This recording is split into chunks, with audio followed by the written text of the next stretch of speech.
চলুন অন্য রকমভাবে এগ চিলি বানিয়ে নেওয়া যাক। চলুন রেসিপিটা দেখে নিই। আমি একটা বাটি নিয়েছি আর দুটো ডিম নিয়েছি।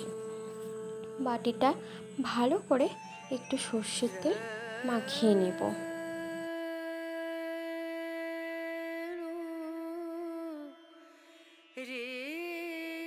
মাখিয়ে নেওয়া হয়ে গেছে।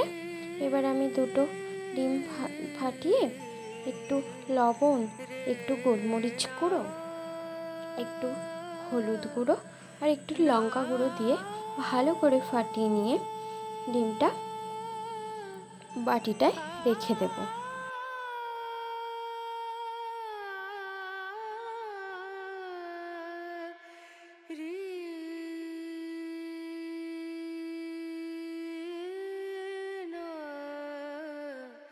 একটা গরম জল করার জন্য আমি একটা বাটি বসিয়ে নিয়েছি, তাতে কিছুটা জল দিয়ে একটা স্ট্যান্ড দিয়ে বসিয়ে দিয়েছি। আর ওই ডিমের বাটিটা ওই স্ট্যান্ডের ওপর বসিয়ে দিয়েছি। এবার এটা চাপা দিয়ে দেব।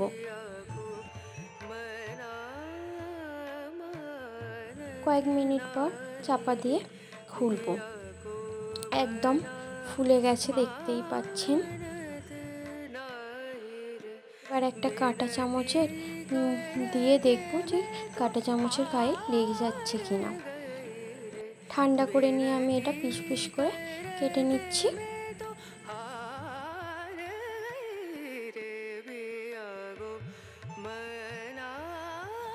দেখুন আমি কিরমভাবে কেটে নিয়েছি। এবার একটা কড়াই বসিয়ে তাতে সাদা তেল গরম করে ওর মধ্যে আমি ডিমগুলো দিয়ে ভালো করে ভেজে নেব।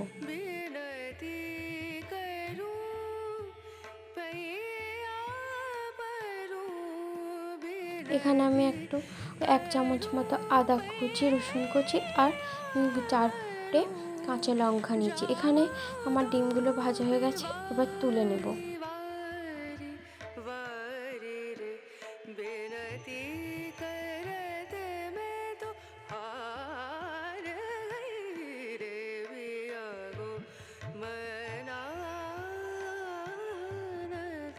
এবার ওই তেলের মধ্যে আমি দিয়ে দেব আদা রসুন কুচোগুলো, ভালো করে ভেজে নেব।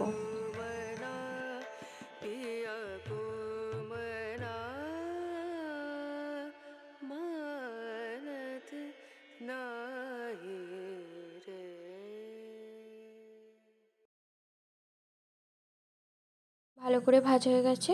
এবার আগে থেকে কেটে রাখা পেঁয়াজগুলো দিয়ে দেব। ওর মধ্যে একটু নুন দেব, নুন দিয়ে ভালো করে একটু ভেজে নেব।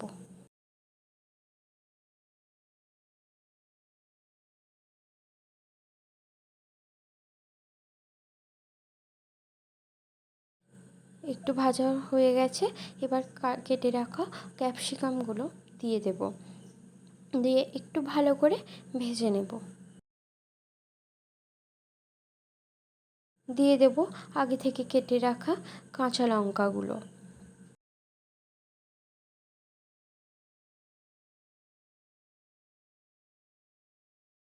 এবার সবগুলো ভালো করে ভাজা হয়ে গেছে। এবার দিয়ে দেব আগে থেকে কেটে রাখা দুটো টমেটো। এবার সব কটা ভালো করে ভেজে নেব। একটু ভাজা হয়ে গেলেই এখানে আমি একটা সসে রেডি করে রেখেছি। 1/2 চা চামচ চিলি সস, 1 চা চামচ সয়া সস আর 3 চা চামচ টমেটো সস দিয়েছি। দিয়ে একটু জল দিয়ে আমি এতে দিয়ে দিয়েছি। এবার পরিমাণ মতো জল দিয়ে দেব।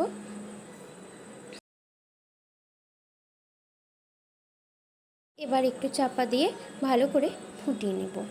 কয়েক মিনিট পর চাপাটা খুলে দেখে নেব ভালো করে সবজিগুলো সিদ্ধ হয়েছে কিনা।